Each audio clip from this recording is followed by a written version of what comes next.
My dear friends, I would like to share, to begin with this reflection, a conversation between two priests, friends of mine.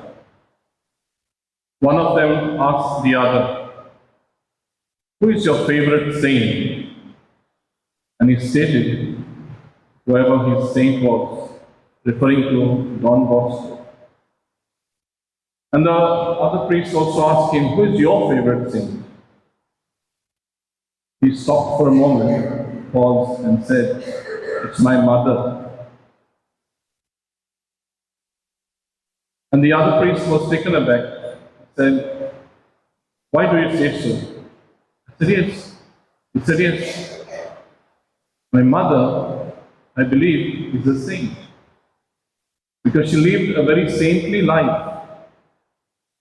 Apart from the religious observances, she carried her duties very faithfully towards us, her children, very faithfully towards her husband,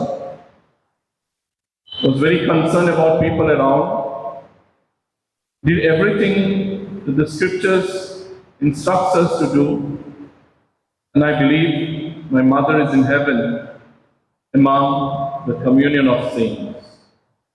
My dear friends, when we recite the I believe, we actually state this fact. We say, "I believe in the communion of saints." What is communion of saints? Not the ones that are declared and placed on the altars here. These are the saints from our families, not announced, not proclaimed, but they lived a very holy life. And all of us have got people in our families who have lived these lives, very pleasing to God, and therefore they belong to the communion of saints.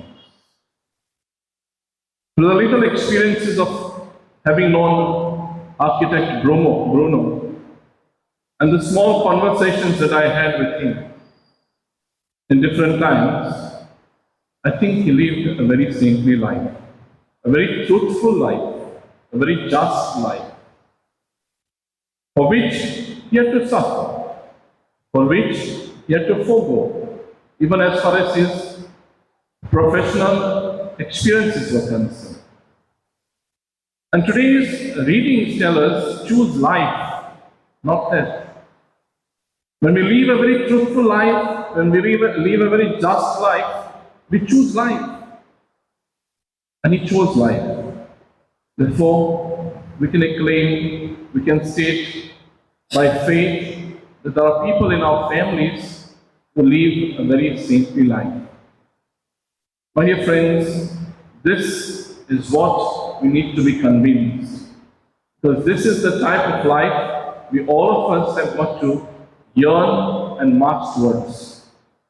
Living a saintly life, to belong not on the altars, but to the communion of saints, where people who belong to this communion of saints can be of our assistance for our intercessions.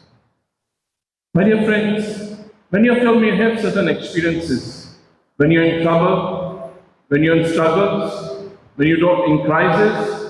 If you call out to someone whom you love, the person reaches out to you. This confirms the statement of our church that this communion of saints is present. Secondly, my dear friends, today we are celebrating not a death, but a life. It is a paradox, actually, that we celebrate life and we mourn an eternal life. We are celebrating an eternal life. Because when we pass off this earth, we are entering eternal life. So death is a celebration of eternal life because we take birth there. When a child is born, we are all happy. But the child that is born will pass away from this earth. It is a finite life. It is a life which is mortal. When we enter eternal life, that remains forever. Unfortunately, we mourn that. Should have been celebrated that. Because we enter a life that is eternal. So in this context, my dear friends, this life eternal belongs to the same order. Just as we now today meet each other, look at each other, face each other, in eternal life something astounding happens. We begin to meet God face to face. St. Paul has assured us about what I'm saying, that we will be seeing not as a hazy picture of God, but face to face. And something so beautiful will happen, that eternal life, which is going to take place, which has taken place with our architect Bruno. He has entered a life for eternity, which will never end.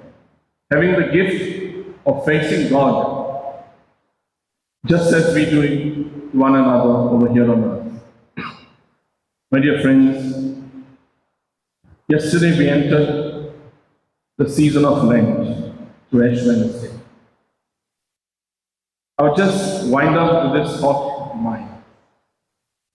Lent has got a meaning which comes also from to lend, a past tense of to lend. So if I'm lending something, there's someone who's going to be borrowing it. We are all gifted, we are all lent. God has lent life to us. So we are all borrowers of this life. So if it is borrowed, it has to be given back. It has to be returned. And when we return, it has to be in its fullness, in abundance. The life that God has given us, lent to us, the life that we have borrowed from God, has to be returned. And that's where we are reminded we will return to dust. But that dust, my dear friends, is not something which is a waste. The dust in the eyes of God will remain for Him in eternity. So my dear friends, as we celebrate the life architect Bruno today, for the numerous achievements of his life, for the wonderful service that he gave to humanity in different positions, in different countries, to different international and national organizations, a very tall life lived on earth, we can say, a life well lived in its fulfillment. That God will look on him with His mercy and compassion to grant him a life of eternity among the communion of saints. As we participate in this Eucharist, we also need to remind ourselves that we are going to walk into this eternity. The preparation on this earth should be a fulfilled one, a one that is pleasing to God. Let it be in the lives of all, as we also pray for the family of Architect Bruno, his beloved wife, Edna, their 4 children and their family members, that all of us, through our prayers, console them and also ask for eternal life for Architect Bruno. If for any of his shortcomings, God needs to have mercy on them. Let us earnestly pray for them and yearn for this eternal life among the communion of saints for all of us.